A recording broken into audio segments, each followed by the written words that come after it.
عن سلمان الفارسی رضی اللہ عنہ، حضرت سلمان فارسی رضی اللہ تعالی عنہ سے یہ روایت ہے۔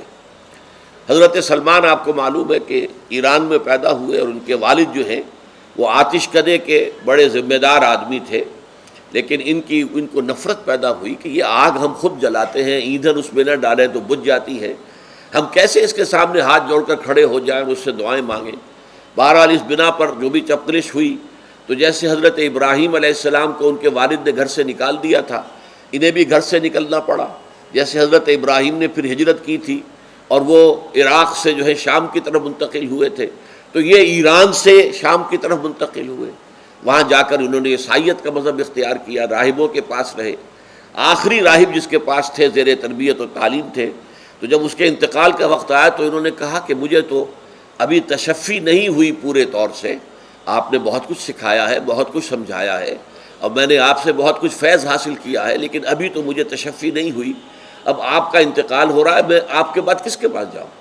تب اس نے کہا کہ میرا علم مجھے بتاتا ہے کہ نبی آخر الزمان کا ظہور اب قریب ہے، اور وہ جنوب میں کھجوروں کی سرزمین میں ہوگا، تو تم جاؤ، ٹرائی یور لک، جاؤ دیکھو شاید قسمت تمہیں ان کے قدموں میں پہنچا دے۔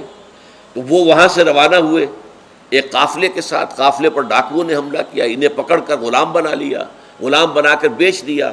لیکن یہ دیکھیے قسمت ان کی کہ مدینے کے ایک یہودی نے خرید لیا، اب مدینے پہنچ گئے۔ اب وہاں خبریں انہیں مل رہی ہیں کہ مکے میں کسی صاحب نے دعویٰ کیا ہے نبوت کا، لیکن ان کے پاؤں میں تو غلامی کی بیڑیاں، یہ مکے تو نہیں جا سکتے۔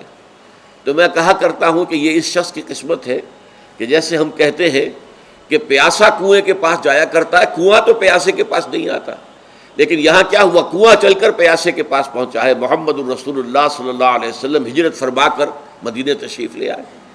تب انہوں نے اپنے آقا سے ایک روز کچھ تھوڑی سی کھجوریں مانگی، لیں اور اجازت طلب کی اور جا کر حضور کی خدمت میں پیش کی، کیونکہ اس نے یہ بتایا تھا راہب نے کہ وہ ہدیہ تو قبول کر لیں گے، صدقات قبول نہیں کریں گے، صدقہ قبول نہیں کریں گے۔ تو اسی امتحان کے لیے جا کر حضور کی خدمت میں وہ کھجوریں پیش کی۔ حضور نے پوچھا کیا ہے؟ عرض کیا صدقہ؟ فرمایا نہیں، میں صدقہ قبول نہیں کرتا، یہ غربا کا حق ہے، دے دو، تقسیم کر دو۔ پھر کچھ عرصے کے بعد پھر کچھ کھجوریں لی ہوں گی اپنے اس آقا سے، پھر پہنچے۔ پھر جب حضور نے پوچھا کیا ہے، عرض کیا کہ یہ ہدیہ۔ آپ نے فرمایا ہاں ٹھیک ہے، ہدیہ میں قبول کرتا ہوں۔ تو فوراً قدموں میں گر گئے، ایمان لے آئے۔ اور ان کا معاملہ جو ہے یہ بھی جان لیجئے کہ یہ فقراء صحابہ میں سے تھے جو کوئی کام نہیں کرتے تھے، ہمہ وقت حضور کے ساتھ رہنا۔